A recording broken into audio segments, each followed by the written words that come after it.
والصلاة والسلام على سيدنا محمد سيد الأولين والآخرين وعلى آله وأصحابه وأتباعه وأولياء أمته أجمعين إلى يوم الدين.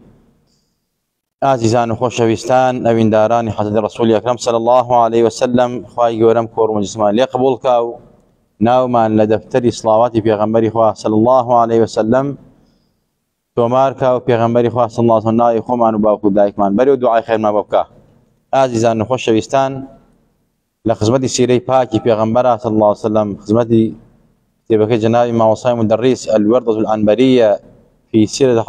حضر الخير برية وكان كتابك يتر كهمويان باس دا جيانو بسرهاتي في غنبري نازدارو هاولا نازاركان يكن صلاة والسلام إلى سربيه لفتح مكة بوين لدوايا ويكا في غنبري خواص الله صلى الله عليه وسلم فتح مكان كردو وأوكم الله برياري دا في غنبري خواص الله صلى الله عليه وسلم هم لباري الشريعة وهم لباري عفو عام وهم لباري أوانا وكوا أمري كشتني عن مدوات العفو كردو ملام هندك يان هر بس زي خوان قشتن چونك حق ما في خلق تريان لابو خلق تريان بنا حقيق كشتبو خوان حق كشتني ونك في غنبري خوا صلى الله عليه وسلم بالكو في غنبري خوا صلى الله عليه وسلم دجمني سرسختي خوي كشكي كشت كمامي كشت أواني هم يعفوك أما رحمته سوز ومهرباني في غنبري نازدارة صلى الله عليه وسلم لباشان في غنبري خوا صلى الله عليه وسلم شان روج لمكة ماوى دواي غزاي طائف يعني كير دواي غزاي حنين بدوايها بلام جارية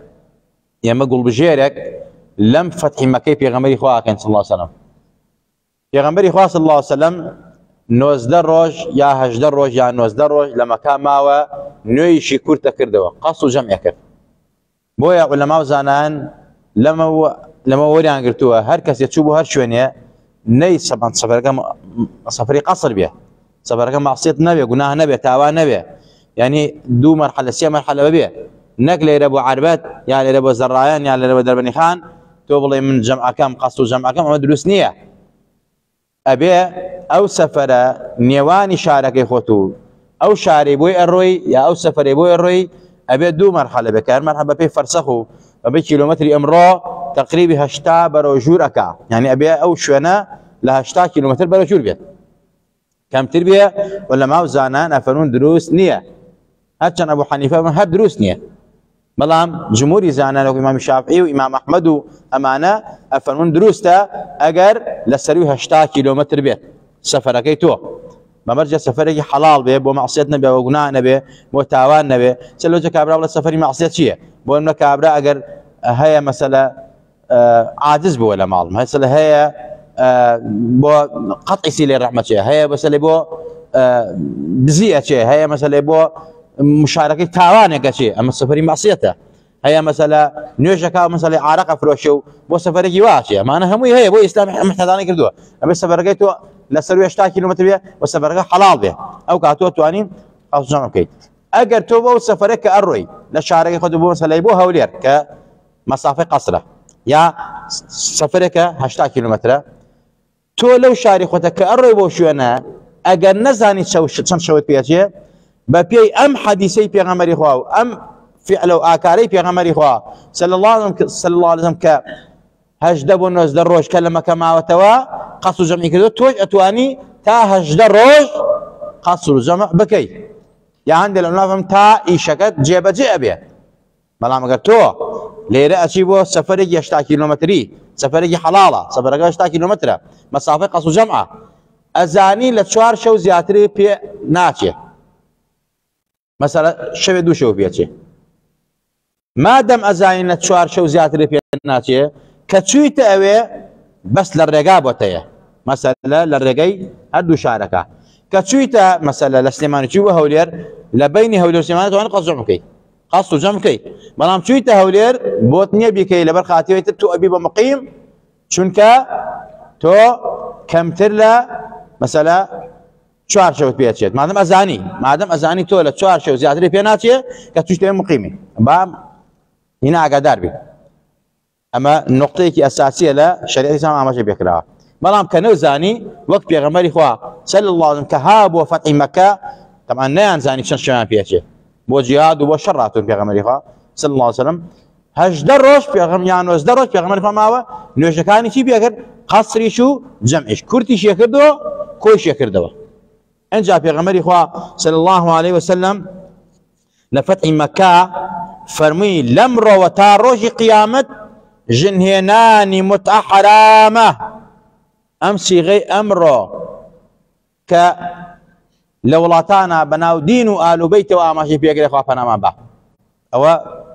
حرام کرا پێغەمبەری خوا بە ئەبەدی حرامی کرد فەرمی متعە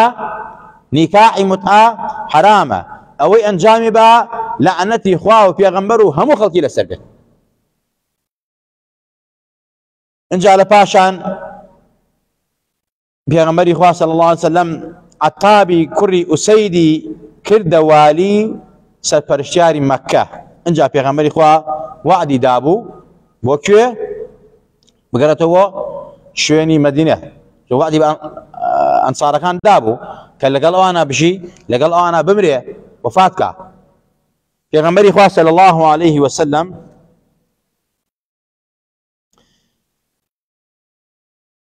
هەموو ماوەی پێغەمبەراتی پێغەمبەر صلی الله عليه وسلم تەمەنی 63 ساڵ بوو لە چل ساڵێک کراوە پێغەمبەری خوا ئەو کاتە پێغەمبەری خوا تەمەنی 61 ساڵ بوو کە فەتحی مەکە کرا یعنی 2 ساڵ دوای ئەوە پێغەمبەری خوا وفاتی فەرموو ئەمە وەکو لە سیرا بە تەفسیل ئاماژە پێکرامەر کورتەیەکی لێ ئاماژە پێ ئەدەن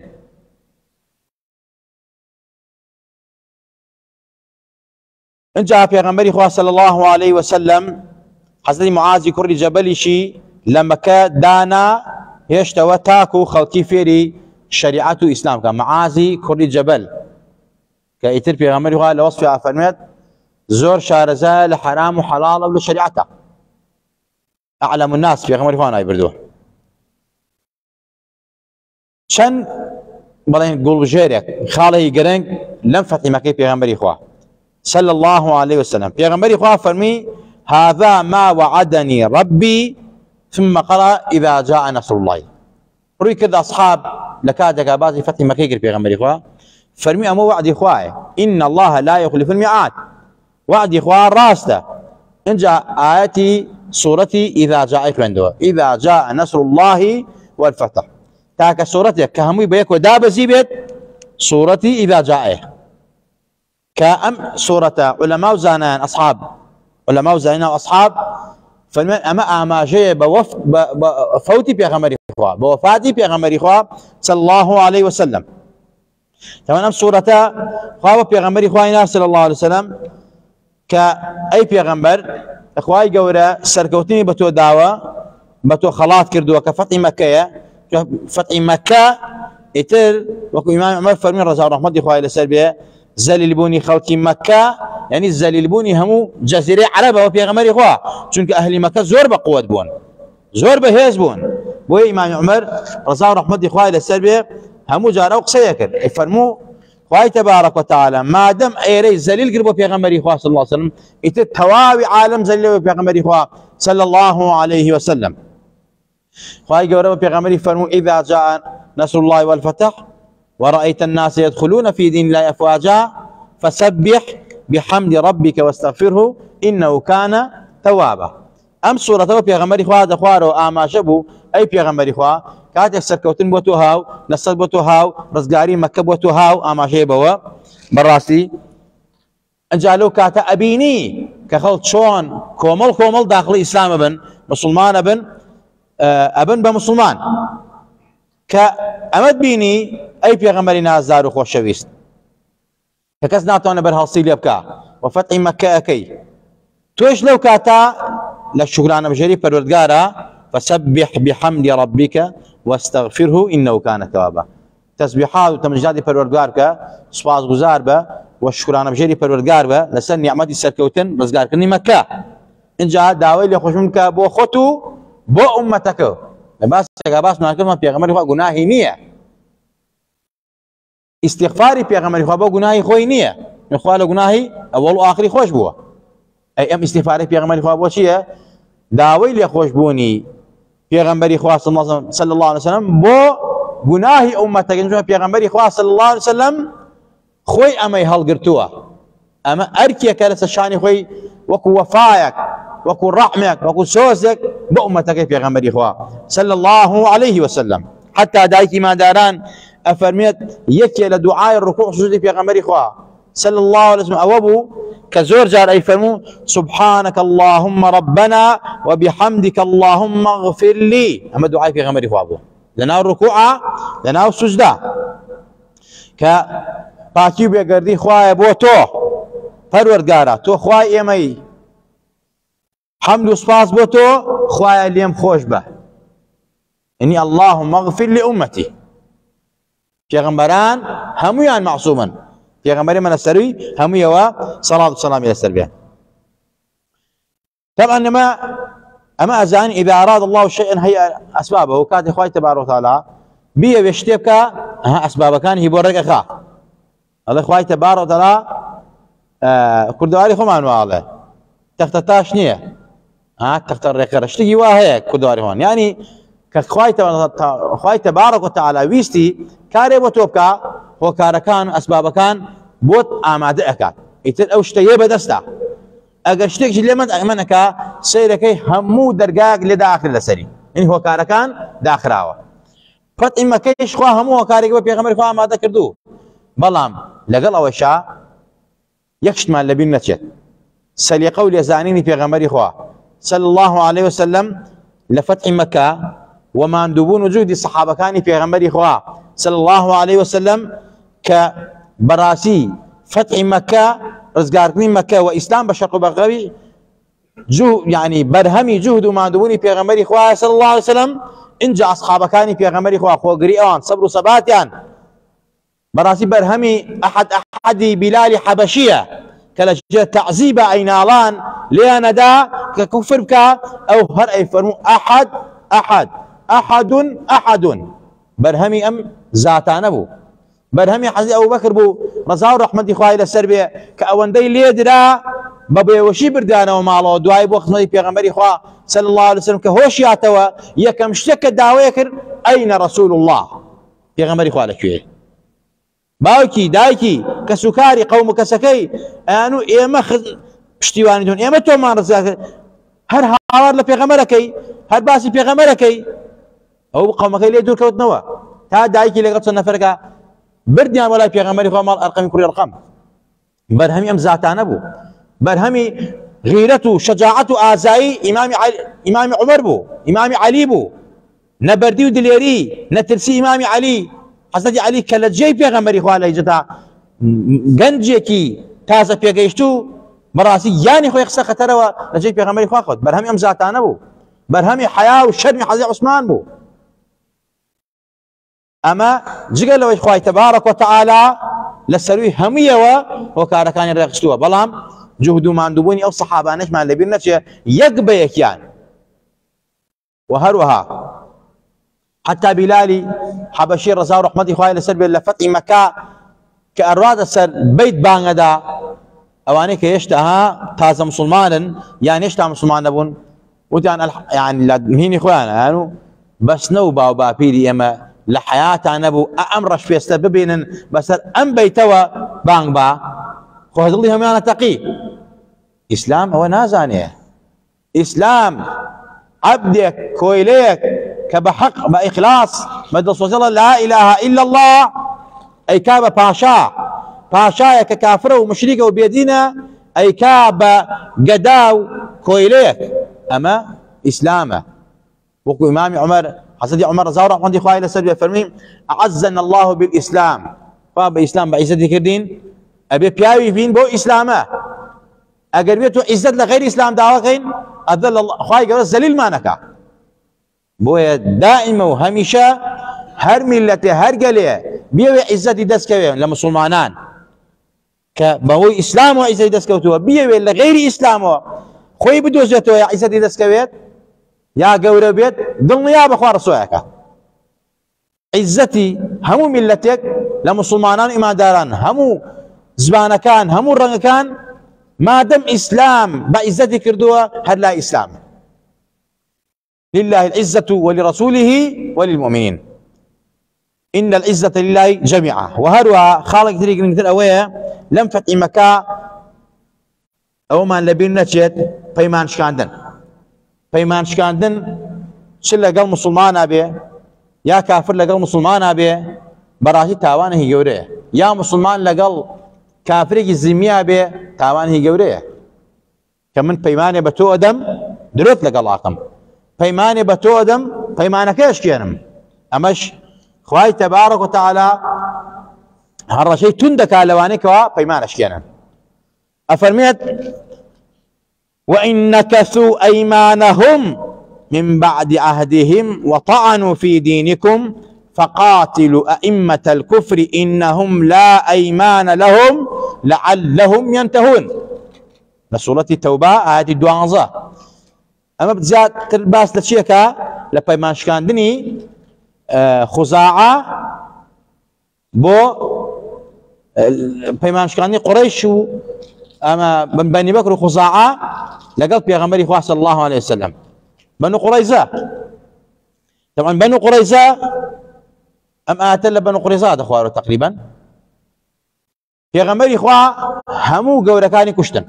في بنو قريظة بو شونك خيانة يعني لبيمانك بيغمبري خواه بو بأمري خواه بيغمبري خواه بأمري خواه أو كاريكر نقبل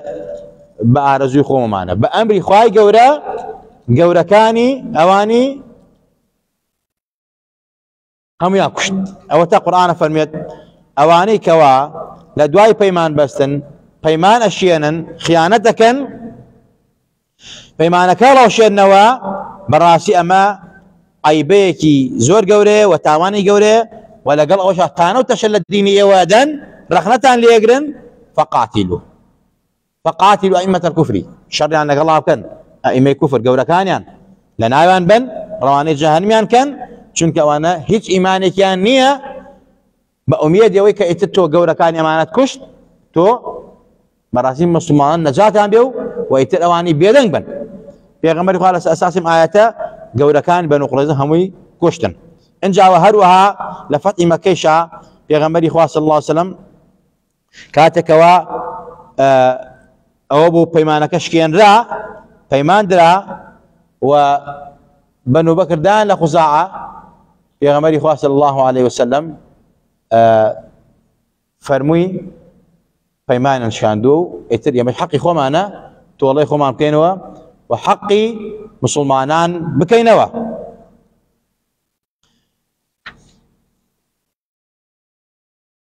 يكيت له خالاني كوا لفتح مكة زور جنجا اقامان ليبي اويا باوكو براو قوم كسو خزم اگر دجمني اسلام بن ملحد بن بيدين بن تانو تشل دينك بن ابيتو علاقتنا غلا بتشريني بلا مكي لدواي اوي كوا باشنا بن شاكنا بن واعلاني شر شي لغلاكن اعلاني شر لغلاكن وريغرنا بردمتا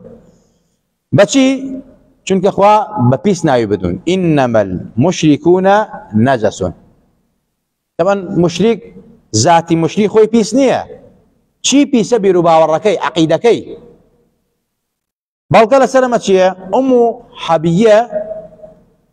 ئومو حەبیبە کچی ئەبوو سوفیان بوو، خوشکی حەزی مەعاویە بوو، خێزانی یەکێک لە ئەسحابەکانی پێغەمبەری خوا بوو، بەڵام مێردەکەی لە حەبەشا بوو بە نەسارا، بوو بە گاور و لەسەر گاوری مرد. ئەنجا کە لە مهاجرینی حەبەشە بوو، هەر کە نەجاشی مسلمان بوو تەبعاً کە مسلمان هەرگردە خۆی، ئومو حەبیبە لەوێ ماوە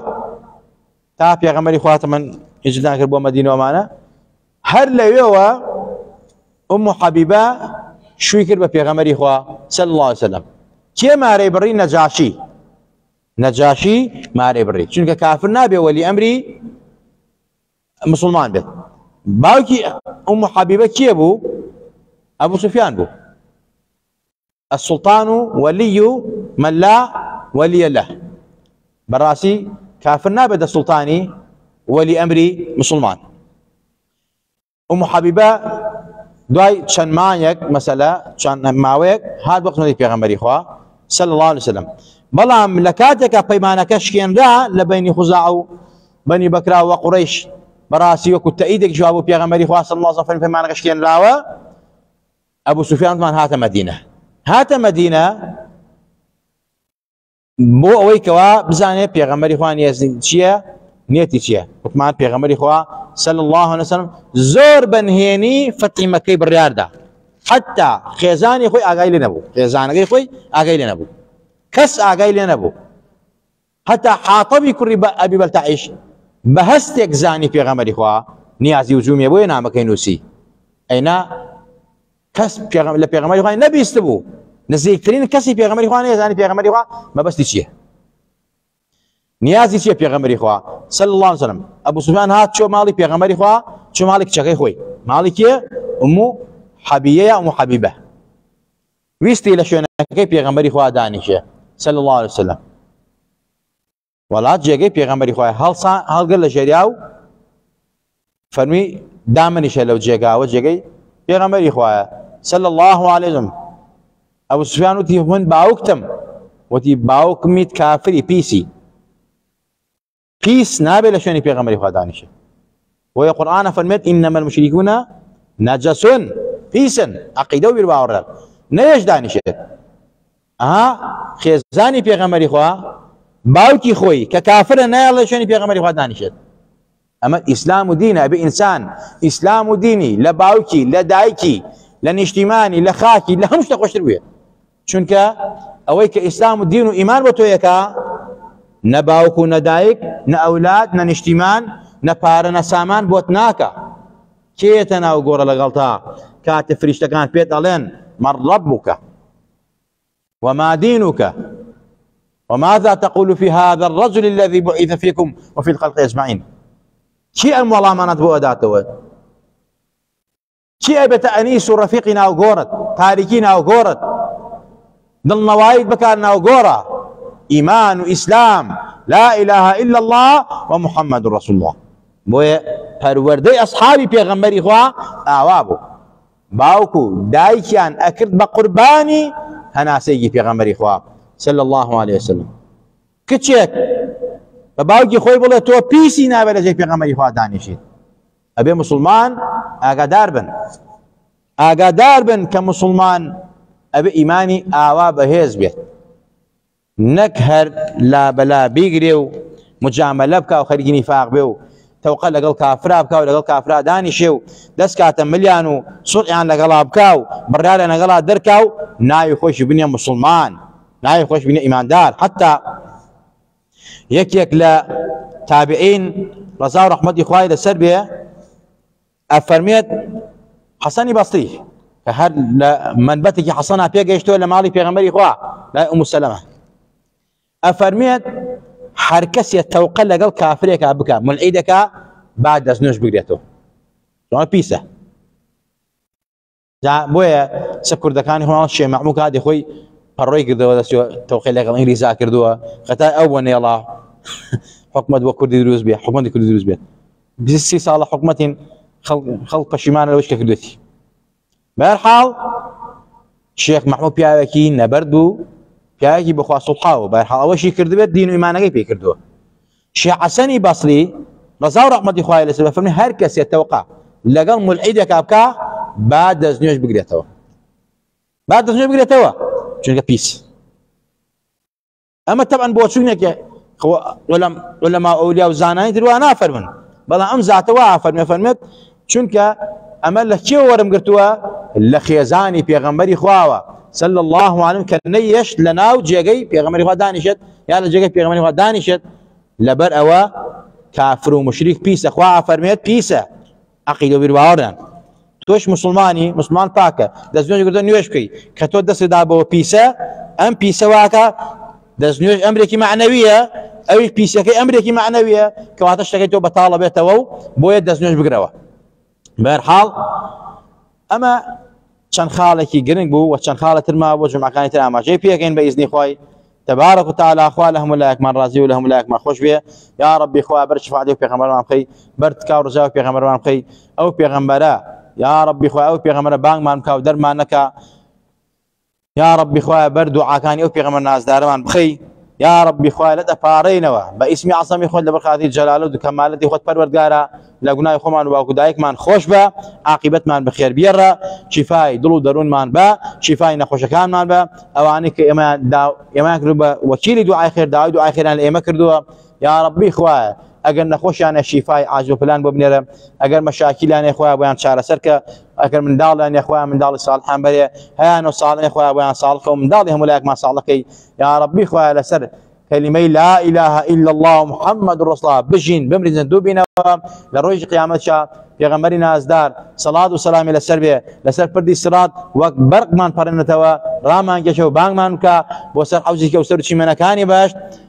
بدست مباري خوي اي كوسر مال بيتي لتونتونك بدي قيام رزقار ما بيه خويا باراني بالرحمن والصبر دوام كي كانوا كارث ما مبتقيني ولات ما لقاتي وقراني ونقبتي وبدبختي وظالم مستمكار باريزاوكي يا ربي خويا هنا رعتي وبلا وباو نقوشي وظالم جلسات معنا يا ربي خويا يعني لدفارينا بلوتو قدرتو توانا وكمالتي خد پروردگارا لسرماني لاوا لسرماني هلقرا لجاقايا حاكمي عادلو دات فرورو خير وخوشي وبركاته رزق روزي حلال بابا ملته وبمتي في غمر الناس دارا صلى الله عليه وسلم امين امين اقول قولي هذا واستغفر الله لي ولكم ولسائر المسلمين.